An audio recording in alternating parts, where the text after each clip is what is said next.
Oke, sebelumnya sudah kenal saya belum? Belum. Belum. Belum, Bu. Baru Belum tahu ya. namanya, Bu. Baru tahu namanya. Oke. Karena kalian dulu semester 1 ya belum dapat mata kuliah saya. Jadi ini pertama kali nih ya kita eh, bertatapan langsung lewat Zoom ya. Perkenalkan, nama saya Gela Setiayu Putri, biasanya dipanggil Bu Gela ya. Saya background pendidikannya sama seperti kalian. Saya dulu TLM juga di Unimus ya. Jadi tapi saya D4. Ini kalian D3 ya?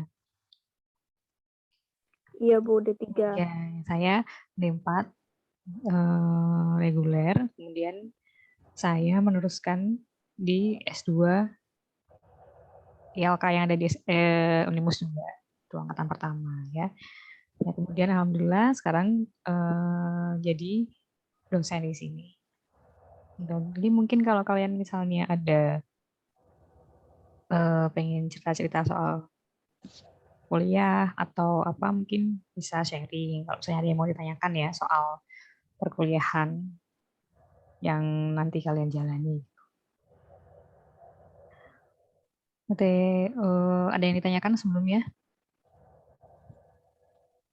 Oke, sebelumnya saya mau nanya nih, gantian saya yang nanya.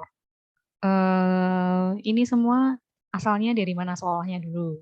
Kalian kan berarti baru ya 1 semester mengikuti kuliah ya. Backgroundnya dulu dari apa? SMK SMA, analis, Bu. SMK analis ada, SMA IPA, Bu. SMA IPA ada. Yang lainnya? SMK multimedia. SMK multimedia. Oke.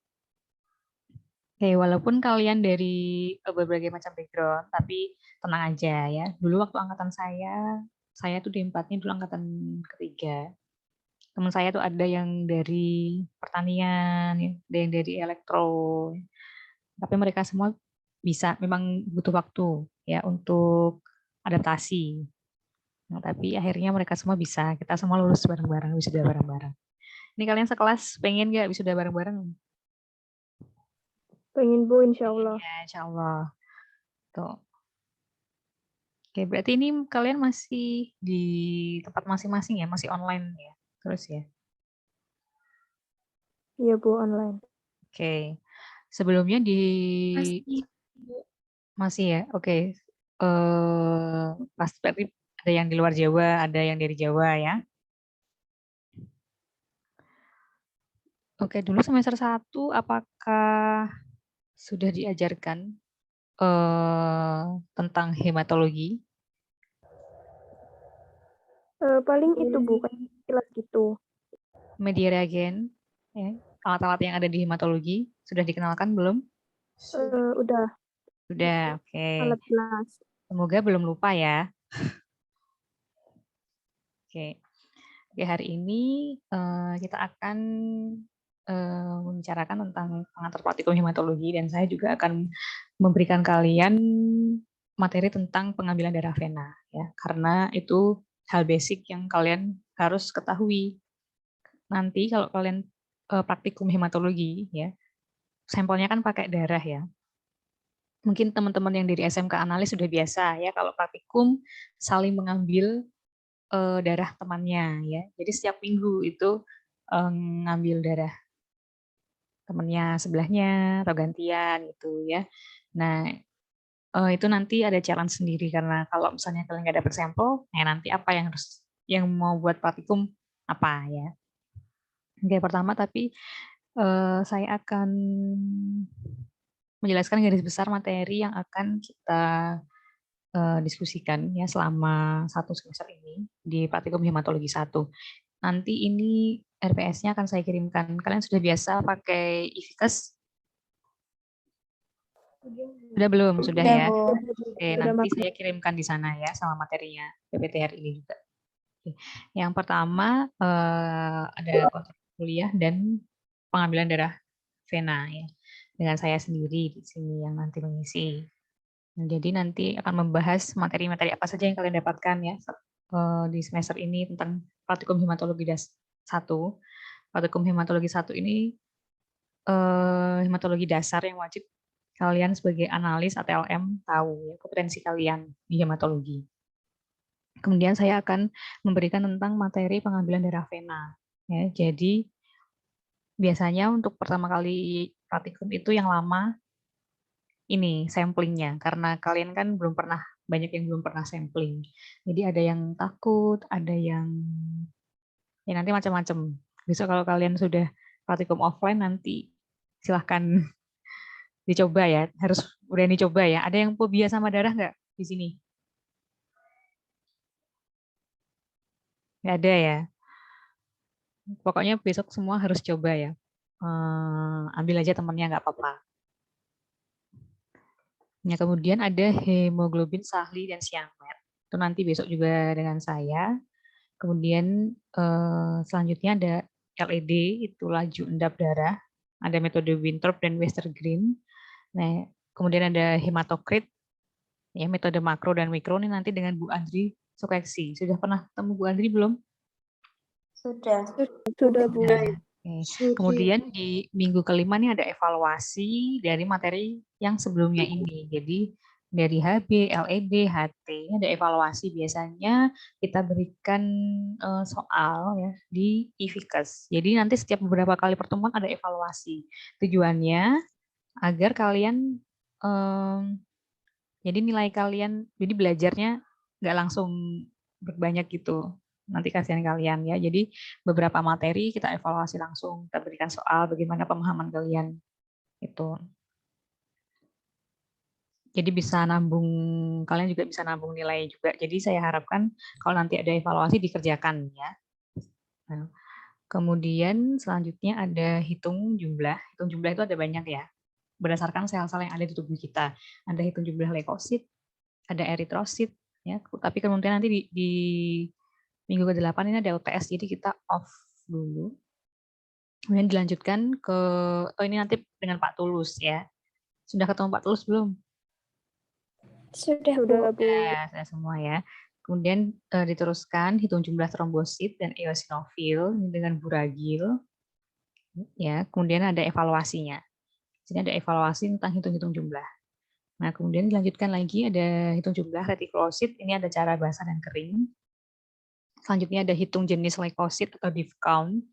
Jadi leukosit ada beberapa macam, nanti kita hitung macamnya ya. Ini nanti dengan Pak Arji. Sudah ketemu Pak Arji belum? Sudah, Bu. Sudah juga, oke.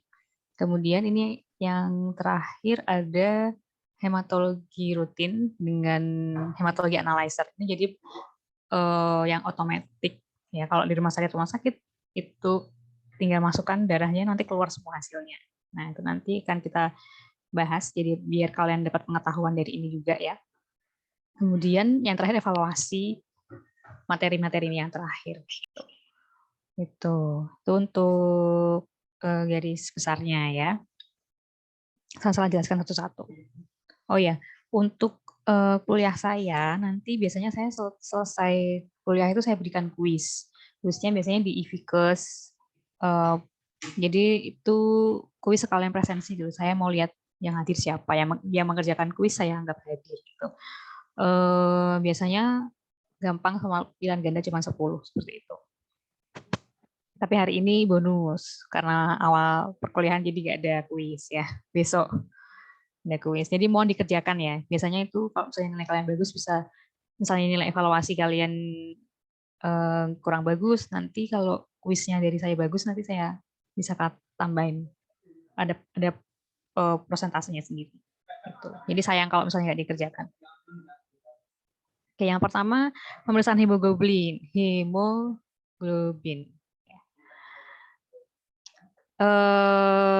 Hemoglobin ada yang sudah nggak asing ya dengan kalian ya.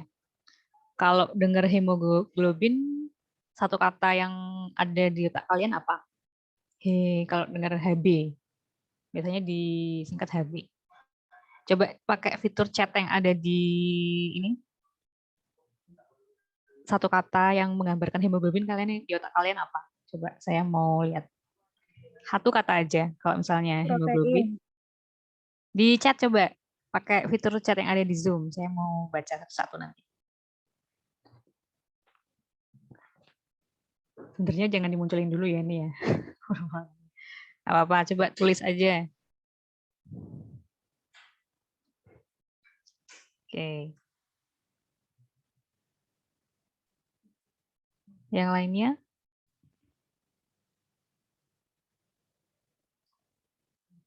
Kalau dengar kata HB, apa yang terlintas? Apa belum pernah mendengar hemoglobin sebelumnya? Atau gimana?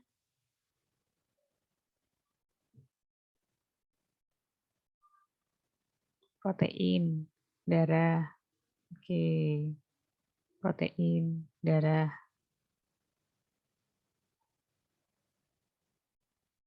Protein, darah.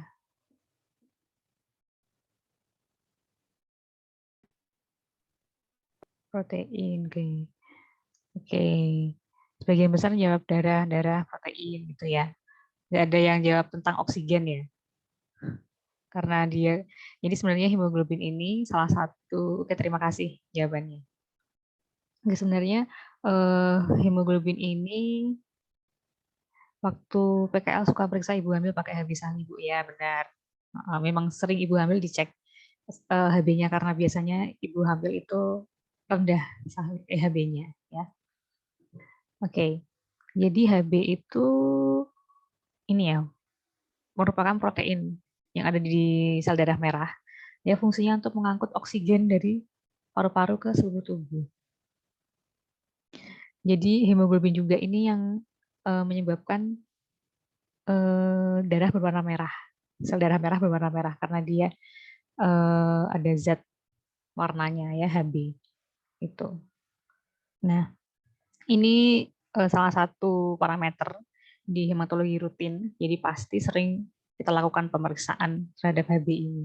Nah, HB ini nanti di praktikum kita, nanti kalian akan praktikum menggunakan 2 metode. Sebenarnya ada banyak. Nanti ada Talquiz, tapi yang itu jarang digunakan. Yang sering digunakan adalah ini. Yang Sahli, metode Sahli ini yang lebih lama ya. Jadi dia kurang teliti. Nanti menggunakan alat ini. Masih ingat namanya apa? Ini rangkaian HB Sahli ya. Ini ada tabungnya ya. Ini ada pipetnya yang 20 UL. Cairan di sini apa isinya? Ada yang masih ingat nggak cairannya buat HB Sahli? Standar. Apa? HCl. HCl. Iya benar HCl ya. Jadi nanti darah dimasukkan ke sini, nanti warna membentuk asam hematin ya. Nanti warna yang terbentuk disamakan dengan ini standar warnanya gitu. Nah kemudian yang satunya itu ada HB cyanmet. Kalau cyanmet ini menggunakan alat ini namanya adalah fotometer. Nah ini lebih modern daripada ini ya, walaupun ini fotometernya lama juga. Nah kalau cyanmet ini nanti kita menggunakan reagen Drapkin gitu. Nanti menggunakan fotometer itu untuk hemoglobin ya.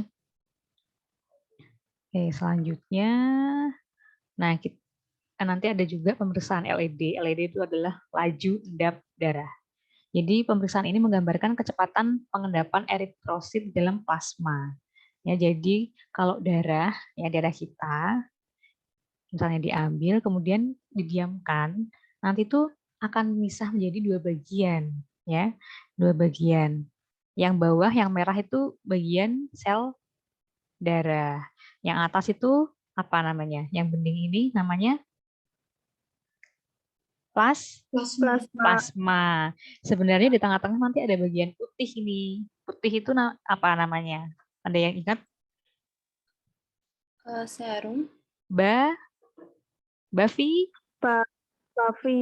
Bavikot, benar. Bavikot ya. Jadi kalau yang bawah itu sel-sel darah merah ya.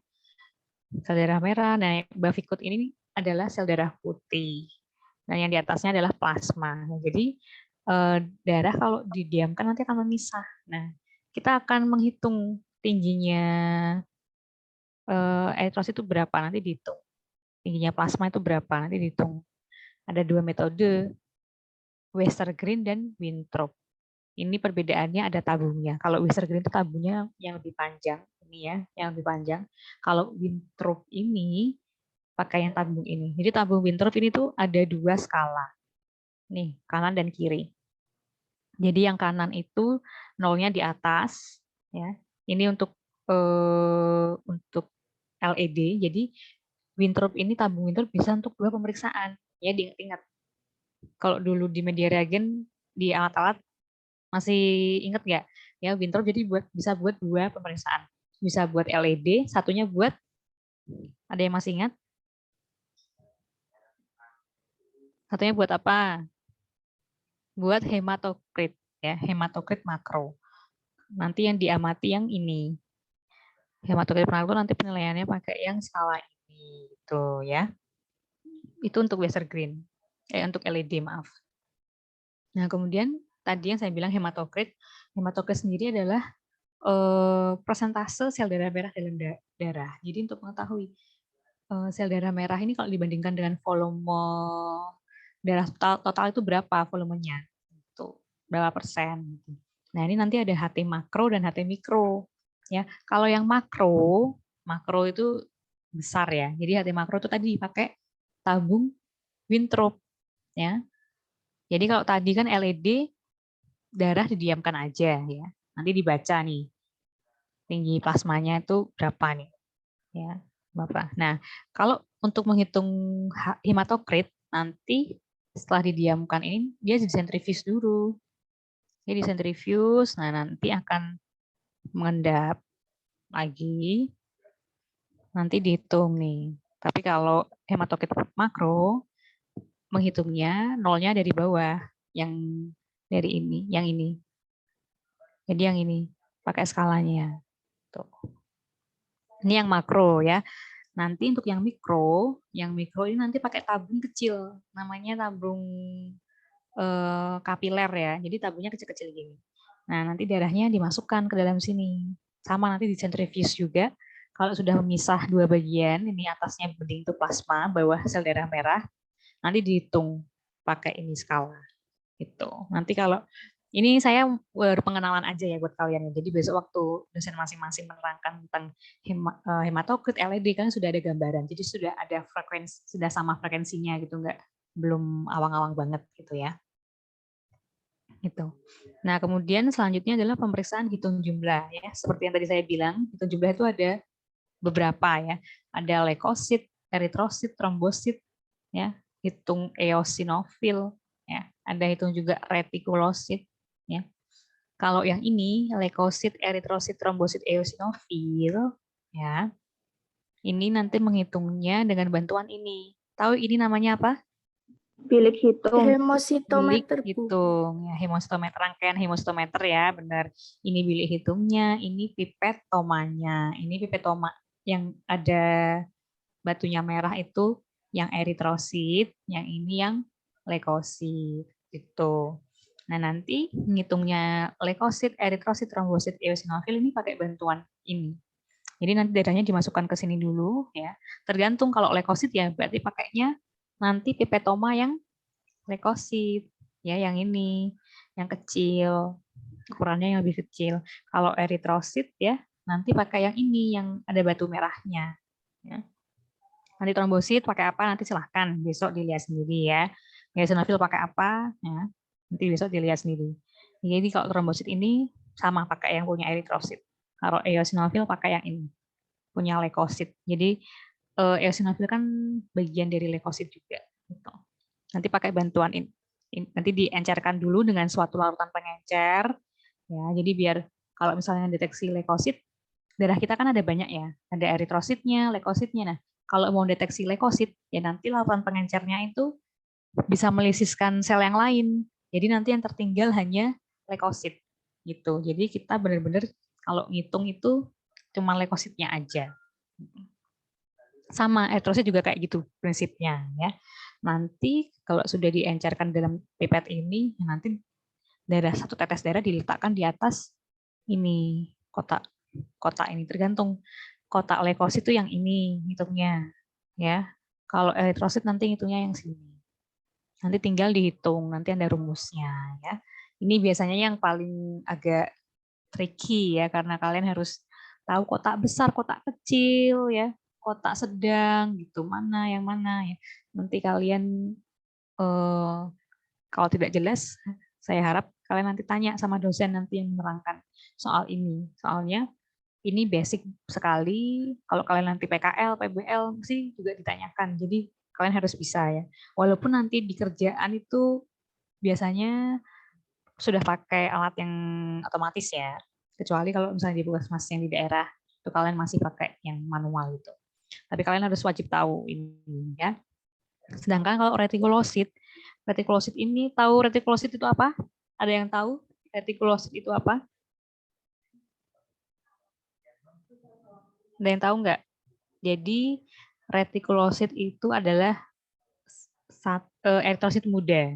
Jadi sebenarnya eritrosit itu sebelum jadi eritrosit tua ya, yang kita tahu yang merah-merah bulat-bulat itu, dia sebenarnya ada perkembangannya. Tadinya eritroblas, ya, jadi apa? Nah, retikulosit ini satu stadium sebelum eritrosit tua. Gitu. Jadi kadang-kadang dihitung. Jadi kalau misalnya orang yang anemia sekali, anemia itu berarti kekurangan darah, ya. Anemia itu kekurangan darah. Biasanya kalau misalnya perempuan-perempuan yang sedang haid, ya, kalau kalian sering ada anemia, salah satu ciri-cirinya nanti retikulositnya meningkat, itu. Jadi biasanya diperiksa. Nah ini nanti, jadi beliau itu bentuknya seperti ini ya. Sudah pernah lihat belum? Dulu di semester 1. Sudah pernah dikenalkan belum? Waktu di SMK, Bu. Waktu di SMK. Yang kemarin semester 1, apakah sudah ada dibahas tentang ini? Belum. Oh belum. Belum. Belum ya. Nah berarti ini pengetahuan baru buat kalian.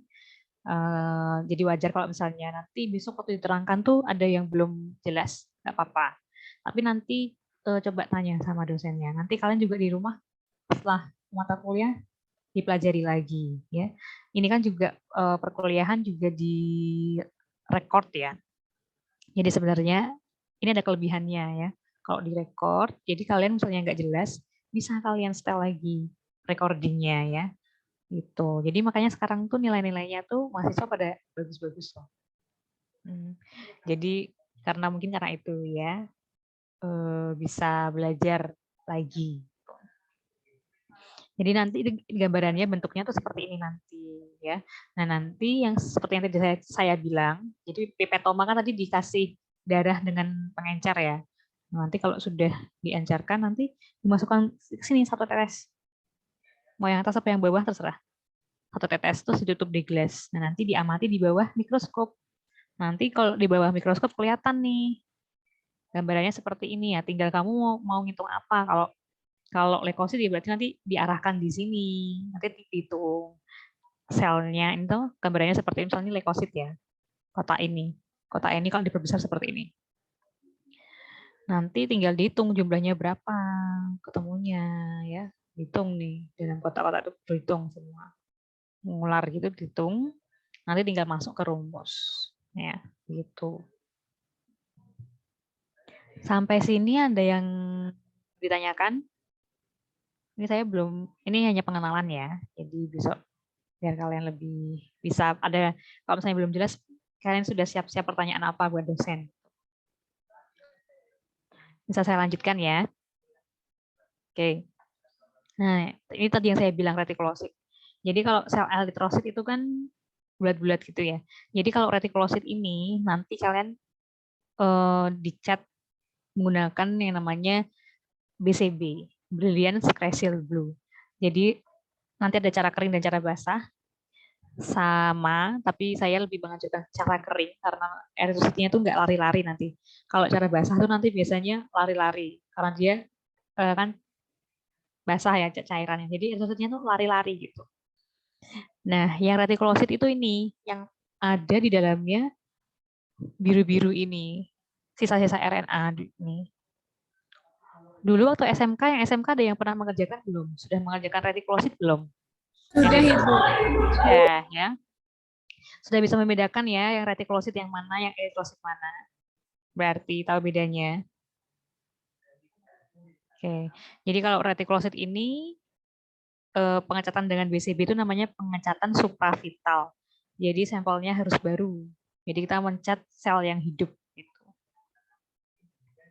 Oke, kemudian selanjutnya nanti nanti ada pemeriksaan diff count. Diff count itu adalah hitung jenis leukosit. Sudah tahu belum kalau leukosit itu ada berapa macam? Ada 5, cuman dari neutrophil itu ada 2. Iya, ada dia. Ada 2. Apa dan apa? Neutrophil Batang segmen dan segmen. Oke, jadi sebenarnya ya leukosit itu jumlahnya yang di darah tepi ya, itu ada 6 macam. 6 macam leukosit. Seperti ini. Nah, ini sel-selnya.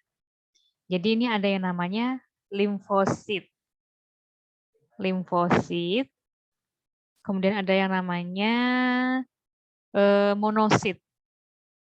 Ini, limfosit dan monosit itu adalah leukosit yang tidak bergranula. Ya. Jadi dia nggak ada granulanya. Nggak ada granulanya. Jadi yang limfosit itu intinya ini hampir memenuhi ini ya sitoplasma. Ukurannya hampir sama dengan eritrosit, cuma lebih besar sedikit. Kalau monosit dia ukurannya lebih besar, lebih celah. Ini 2 jenis leukosit ini yang tidak mempunyai granula. Kemudian ada leukosit yang bergranula, ya. Yang bergranula itu ini ada 4 macam. Ada yang namanya basofil. Gambar bagusnya seperti ini ya skemanya. Jadi basofil itu leukosit yang mempunyai granula. Granulanya itu hitam-hitam gitu, kasar hitam-hitam. Kalau eosinofil, ya ini ada yang namanya eosinofil. Eosinofil itu leukosit yang mempunyai granula berwarna merah. Nih, merahnya itu besar-besar gitu, besar-besar. Nah kemudian ini ada juga neutrofil batang.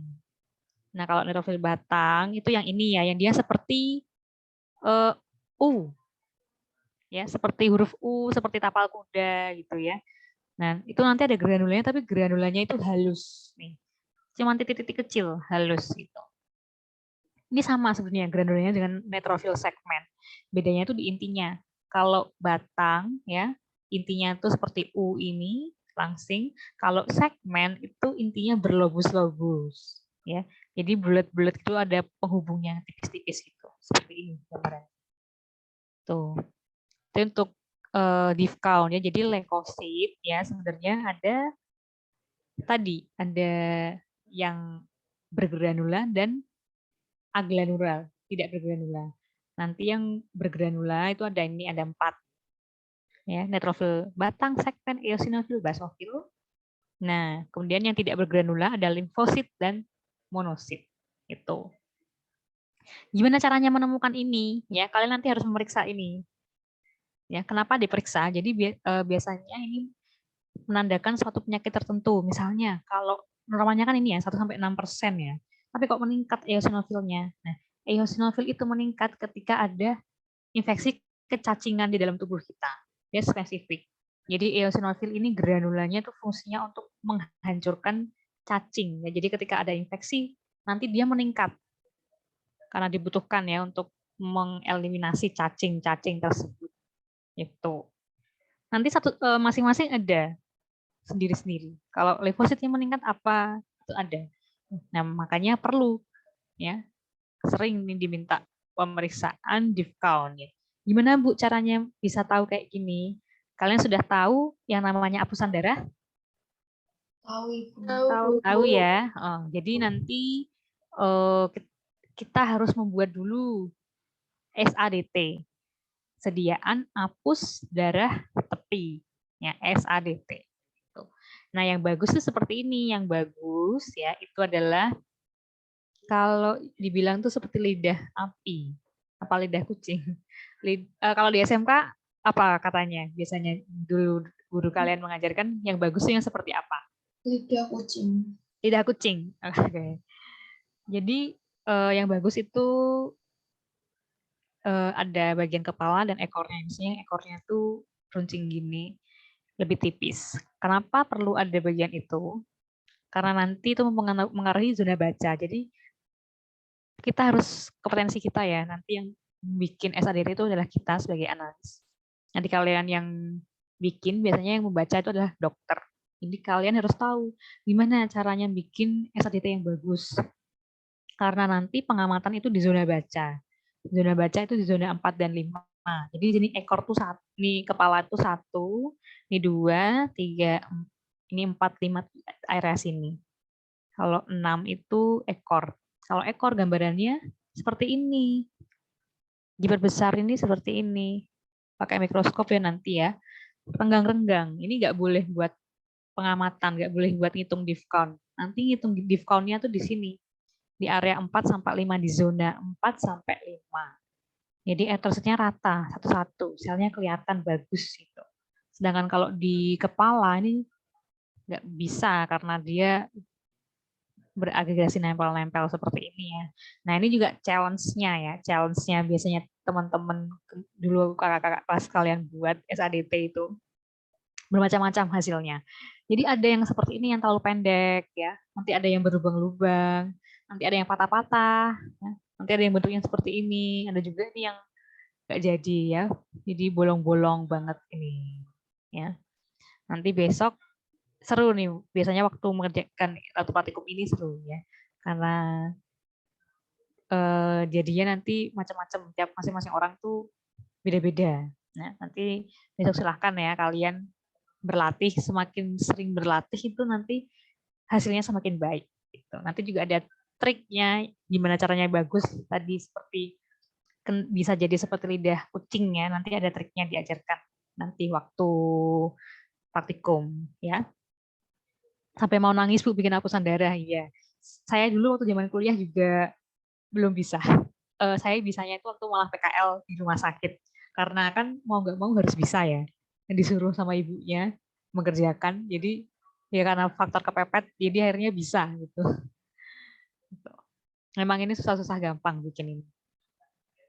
Oke, saya lanjut ya. Nah, nanti setelah dibuat hapusan darah, nanti kan bikin hapusan darah dulu ya. Kalau sudah jadi nanti biar ada warnanya seperti ini ya. Ini kan ada warnanya ya. Sel-sel ini ada warnanya ya, cantik ya. Ada warna merah, ada warna ungu. Ini harus dicat dulu. Kalau nggak dicat nanti nggak ada warnanya. Kita nggak bisa membedakan ini sel leukosit apa sel apa nih. Kita nggak bisa. Jadi memang harus dicat terlebih dahulu ya. Nanti catnya itu menggunakan cat Gimsa. Ya, di cat Gimsa dan nanti ini hapusan kalian nanti dikeringkan dulu ya sampai kering. Nanti difiksasi pakai metanol, baru dicat dengan gipsa. Ini nanti ada perbedaannya. Kalau sebelumnya nanti warnanya pucat ya. Nanti sesudahnya nanti akan gipsa itu nanti terwarnai bisa. Nanti terlihat nanti warnanya bisa ada warna ungu, bisa ada warna merah ya. Gitu. Tergantung selnya ada apa aja. Nah, nanti kayak seperti ini gambarannya. Kalau berarti kalian belum pernah ada yang belum pernah menggunakan mikroskop ya, buat melihat darah gitu. Nah, nanti kalau kalian sudah membuat hapusan darah dan diamati di bawah mikroskop ya, itu nanti pakai sampel darah kalian masing-masing. Biasanya nanti kalian bisa lihat sel saya tuh seperti apa ya. Nanti bisa kelihatan. Ini bisa ada seperti ini ya. Masih ingat kalau ini kan merah-merah besar ya. Ini sel apa? Ada yang masih ingat? Tadi kan ada namanya eosinofil ya. Eosinofil kelihatan. Nah, kalau ini Neutrofil. Neutrofil batang ya. Walaupun ini sebenarnya U ya. Saya milihnya kurang bagus. Nanti saya pilihin yang bagus ya. Nanti. Nah ini kalau ini kelihatan banget nih. Ini apa? Yang berebus-rebus segmen ya. Samaan juga yang segmen.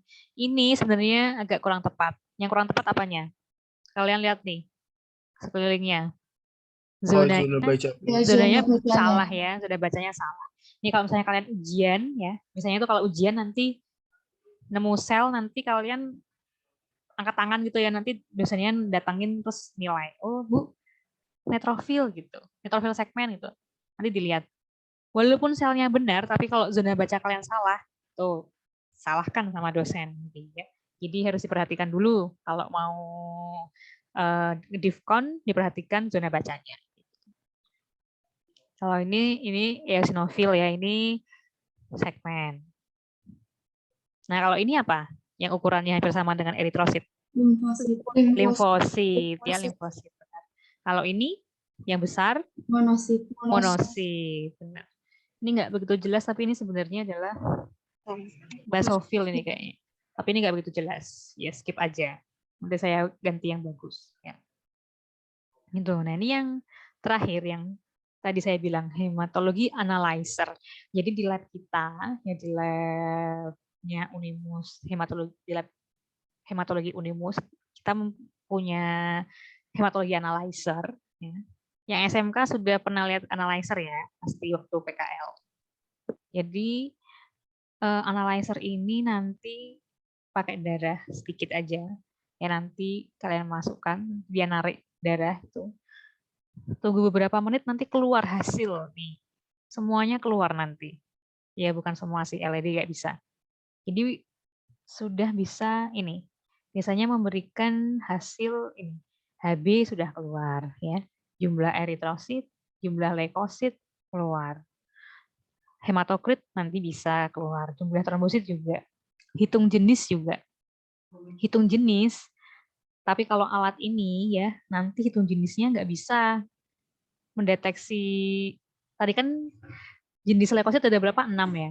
Tapi kalau alat seperti ini ada keterbatasannya ya. Kalau yang punya kita di Unimus itu cuma bisa membedakan 3 macam. Seperti ini. Yang middle size ya sama yang limfosit, middle size sama bergranula. Middle size itu adalah monosit. Jadi untuk yang bergranula itu mereka nggak bisa membedakan masing-masing itu granula eosinofil, basofil, neutrofil nggak bisa gitu. Ada alat yang lebih canggih. Kalau misalnya dulu ada yang pernah PKL di rumah sakit besar, itu ada analyzer yang sudah bisa membedakan 5 macam div gitu. Tapi itu lebih canggih sih, ada tambahannya gitu. Jadi udah bisa langsung membedakan jenis. Nah ini nanti kalian juga silakan nanti nyoba ya waktu praktikum nanti dicoba pakai analyzer. Oke, ini untuk garis besarnya. Di semester ini kalian nanti akan mempelajari itu semua ya. Sudah ada gambaran ya sekarang ya. Ada yang ditanyakan dari materi-materi tadi sebelum kita masuk ke pengambilan darah vena? Boleh yang mau bertanya? Belum? Sepertinya belum ada, Bu. Belum ada. Oke, jadi kita lanjut ya. Oke, kemudian kita lanjut ke ini pengambilan darah vena. Ada di sini yang belum pernah diambil darah venanya seumur hidup sampai sekarang maksudnya? Ada yang belum pernah diambil darah venanya? Ada? Berarti nggak pernah sakit ya? Ya alhamdulillah berarti bersyukur ya nggak pernah sakit. Tapi nanti kalau misalnya udah mulai praktikum hematologi siap-siap ya, udah masuk lab hema. Saya Mbak Roseliana ya, belum pernah. Oke, tapi nggak takut kan Mbak nanti kalau diambil ya. Nanti yang ngambil temennya sendiri. Tapi jangan khawatir nanti didampingi. Ya, nanti ada laboran, ada dosen yang didampingi. Awal kalian ngambil darah ya. Sebelum siap-siap diambil coba ya di rumah sering olahraga ya, nyuci, ngepel gitu ya, biar ini venanya kelihatan. Ya. Biasanya kakak-kakak kelas kalian itu kesusahan kalau misalnya ada yang penanya nggak kelihatan Bu, penanya nggak kelihatan ya. Jadi temennya susah ngambilnya. Lalu ada yang 2 kali atau 3 kali itu. So. Tapi nggak apa-apa ya, rasanya cuma gitu aja.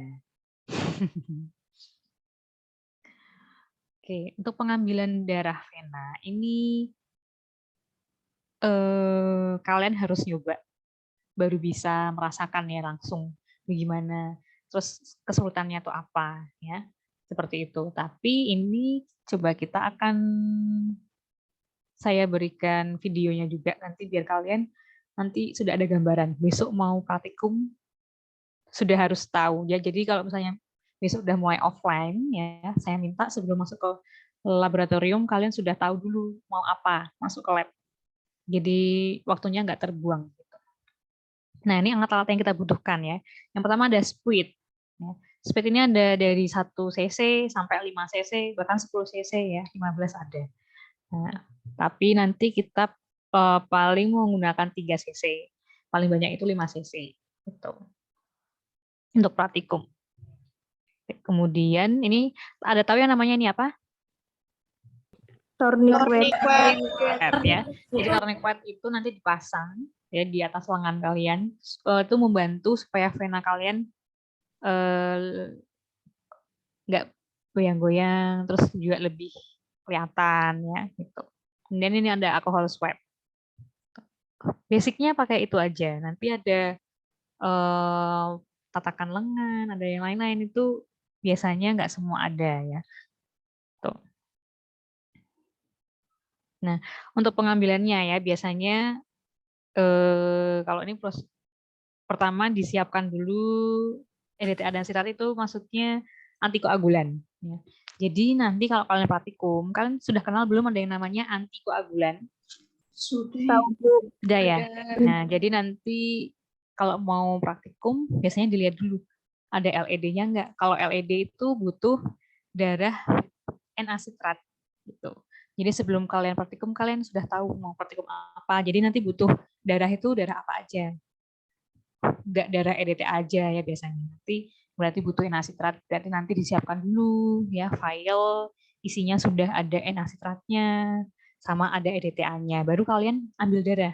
Jadi waktu sudah dapat darah dalam spuit itu nggak bingung. Wah, kok aku belum menyiapkan antikoagulan nih. Nanti kalau ambil darah dulu, antikoagulannya belum siap, ini nanti keburu darah yang sudah diambil tuh ya, gitu. Jadi ingat-ingat nanti sebelum praktikum pengambilan darah disiapkan dulu antikoagulannya. Nanti menyesuaikan ya, butuhnya berapa mili disesuaikan sama kebutuhan kita. Nah, kemudian setelah disiapkan antikoagulan ya, lengan itu diletakkan di atas bantalan siku. Ini adalah bantalan siku. Nah, kemudian pasien itu diminta menggenggam tapi posisi ibu jari itu masuk ke dalam. Kemudian dipasang tourniquetnya, dipalpasi ya. Setelah dapat venanya, didesinfeksi dengan kapas alkohol. Nah, kemudian ditusuk dengan spuitnya, ya, lubang jarum menghadap ke atas. Jadi nanti ada lubang jarumnya itu yang menghadap ke atas. Kemudian kalau misalnya udah ada merah-merah di ujung spuit, nah berarti bisa di aspirasi ya. Saya ada videonya, ini silahkan kalian saksikan. Kenal ya ini siapa ya? Parti. Ya. Ini kita membuat videonya di Lab Hema. Ups, sebentar. Nggak bisa.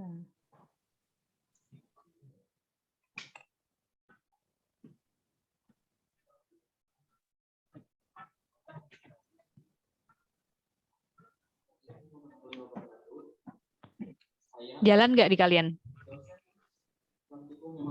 Jalan ya? Pada kesempatan kali ini, saya akan memperkenalkan kepada mahasiswa apa saja alat-alat yang dibutuhkan dalam melakukan sampling darah vena. Alat-alat yang dibutuhkan dalam sampling darah vena antara lain spuit 3 cc, needle digunakan apabila sampling pertama gagal. Dengan catatan badan spuit tidak terkena darah. Ada yang namanya tabung vial. Tabung vial ini wadah penyimpanan darah. Kemudian antikoagulan EDTA 10%. Kapas alkohol untuk desinfeksi. Alkohol 70%.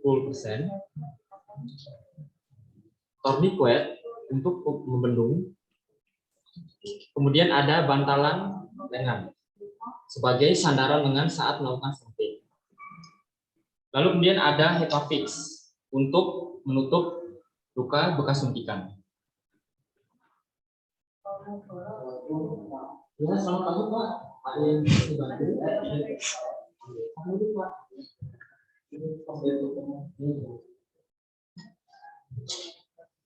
Ya, ini pura-puranya satu pasien yang satu ATLM ya.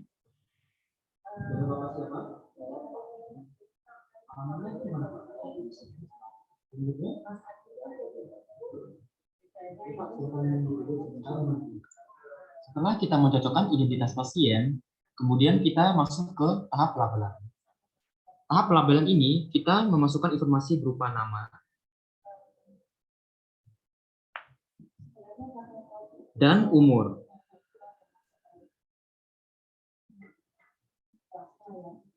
Tambahkan 1 tetes EDTA 10%.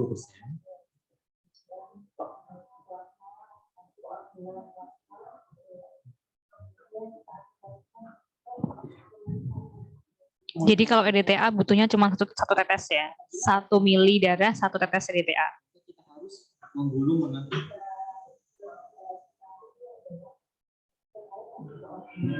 Kita letakkan bantaran lengan terlebih dahulu. Kemudian pasien kita suruh mengepalkan tangan. Nah, ini posisi ibu jarinya masuk ke dalam, kemudian dipalpasi. Mencari vena. Setelah itu kita lakukan pembendungan dengan menggunakan tourniquet.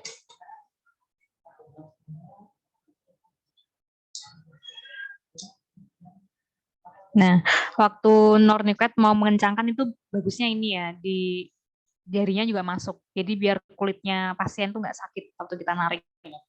Bukan kulitnya pasien yang ketarik. Setelah kita mengetahui arah vena. Nah, ini ya, kalau yang laki-laki biasanya kelihatan banget tuh ya.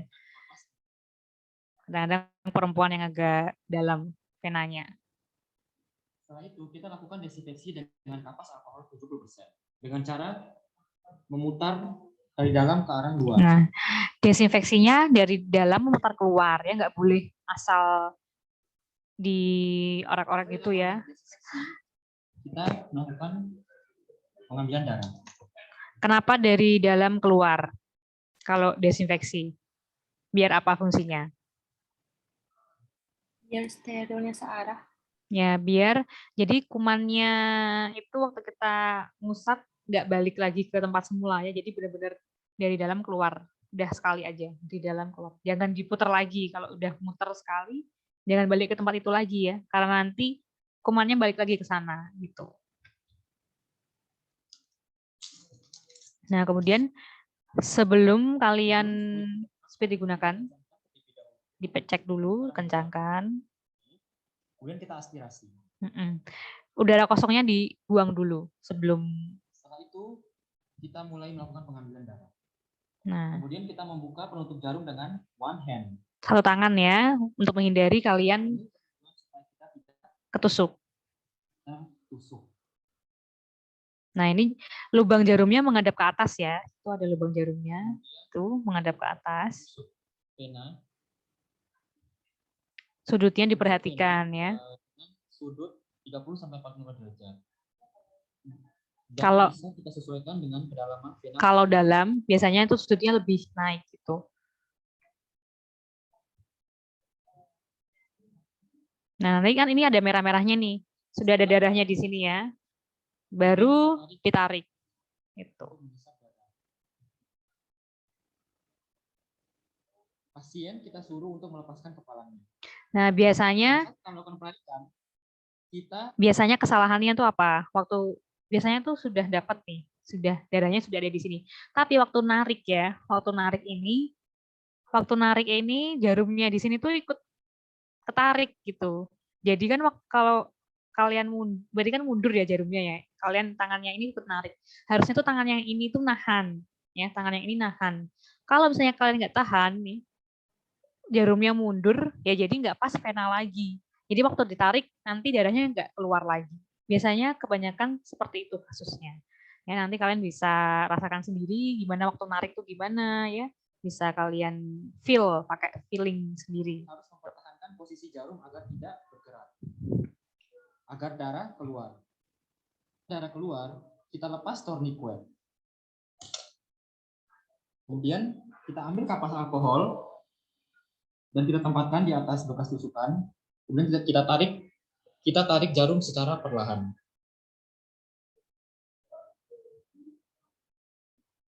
Dan kita tutup.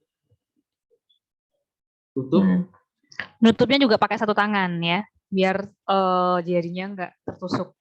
Setelah itu kita tutup luka bekas suntikan pada lengan pasien. Dengan hepatitis. Setelah kita mendapatkan darah, kita harus segera memasukkannya ke dalam tabung vial yang berisi EDTA 10%. Nah, setelah dapat langsung dimasukkan ya. Ujung spuit dengan cara diputar seperti ini. Buang di tong sampah. Kemudian kita masukkan darah ke dalam tabung vial yang berisi EDTA 10%. Dialirkannya lewat dinding ya. Melalui dinding dan kemudian jangan lupa dihomogenkan. Kemudian kita homogenkan dengan cara seperti ini. Sebenarnya bisa angka 8 ya. Muternya angka 8 gitu. EDTA berfungsi untuk mencegah pembekuan darah agar darah tidak membeku. Setelah kita masukkan darah di dalam tabung yang berisi EDTA, kemudian kita lakukan pelabelan.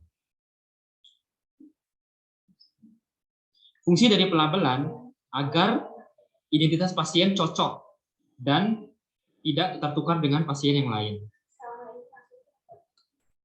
Bagusnya pelabelannya itu sebelum ya. Jadi sebelum pas menyiapkan kalian antikoagulan itu sudah ditempel. Bagusnya seperti itu. Oke. Itu videonya. Dari video itu ada yang tanyakan? Karena belum nyoba langsung ya mungkin ya. Nanti kalau nyoba langsung pasti nanti kalian lebih tahu challenge-nya di mana ya, selain letak vena, selain mempertahankan itu ya. Tourniquet terlalu lama juga nggak boleh ya. Nanti mau mengakibatkan hematom biasanya di lengan ya. Jadi hal-hal nanti seperti itu kalian nanti pelajari. Jadi nanti pertama kali praktikum kalian harus sudah siap ya untuk melakukan pengambilan darah vena. Nanti silahkan mau pasangannya sama siapa, kita nggak menentukan, biasanya dibebaskan, kalian mau ambil siapa nih, boleh. Kalau misalnya nggak dapet, biasanya itu yang laki-laki ya, dengan senang hati menawarkan karena venanya kelihatan. Jadi biasanya kanan, kiri diambil. Kalau nggak temen yang lain yang misalnya dapat sampel agak banyak. Soalnya nanti kan kalau misalnya teman kalian nggak dapet, nanti praktikumnya nggak bisa jalan ya, dia nggak ada sampel untuk praktikum. Gitu. Oke, itu materi kita hari ini ya, karena masih pengenalan, jadi masih sedikit ya, dan pasti kalian masih paham. Paham nggak tadi? Paham ya? Paham, Bu. Ada yang tanyakan nggak? Ini tapi sudah banyak yang dari SMK, nanti biasanya bisa membantu teman-teman yang lain ya. Jadi yang dari SMK biasanya nanti ngajarin dikit-dikit. Nanti teman-temannya bisa lihat gitu ya. Ada yang ditanyakan sebelum kita akhiri? Izin bertanya itu Boleh? Minta ya. Boleh, nanti saya upload di Ivikas ya. Pokoknya saya kalau ngupload nanti di Ivikas semua. Nanti ada tabel ini yang per mata kuliah ini nanti saya upload ya. Sekalian tadi PPT-nya saya upload. Gitu ya. Kalau tadi tapi videonya paling nggak bisa ke upload ya. Soalnya kan gede memorinya. Itu ada di YouTube-nya TLM Unimus. Nanti saya berikan linknya di Ivikas juga nanti. Bisa ditonton di sana ya. Itu. Oke, hari ini masih gak ada kuis ya. Biasanya kalau besok ada kuis saya buka sampai beberapa jam gitu. buat kalian mengerjakan. Tapi nanti waktu ini ada UAS nggak ya? Oh, belum tentu ada UAS. Jadi biasanya nilai-nilainya diambil dari evaluasi kalian yang ada 3 ini. Nanti di rata-rata. Ya, jadi saya harapkan waktu evaluasi kalian benar-benar mengerjakan ya. Dan biasanya waktu evaluasi ini waktunya terbatas. Jadi dikerjakannya waktu jam mata kuliah ini. Biasanya kalau misalnya kuis, saya berikan bisa seharian atau 5 jam, 6 jam gitu. Tapi kalau misalnya evaluasi benar-benar paling beberapa menit tergantung soalnya. Ya, jadi kalian harus cepat mengerjakan, ya, kerjakan semua. Tuh. Gitu ya. Materi hari ini cukup sampai di sini dulu. Ya, ini kontrak kuliah dan pengantar.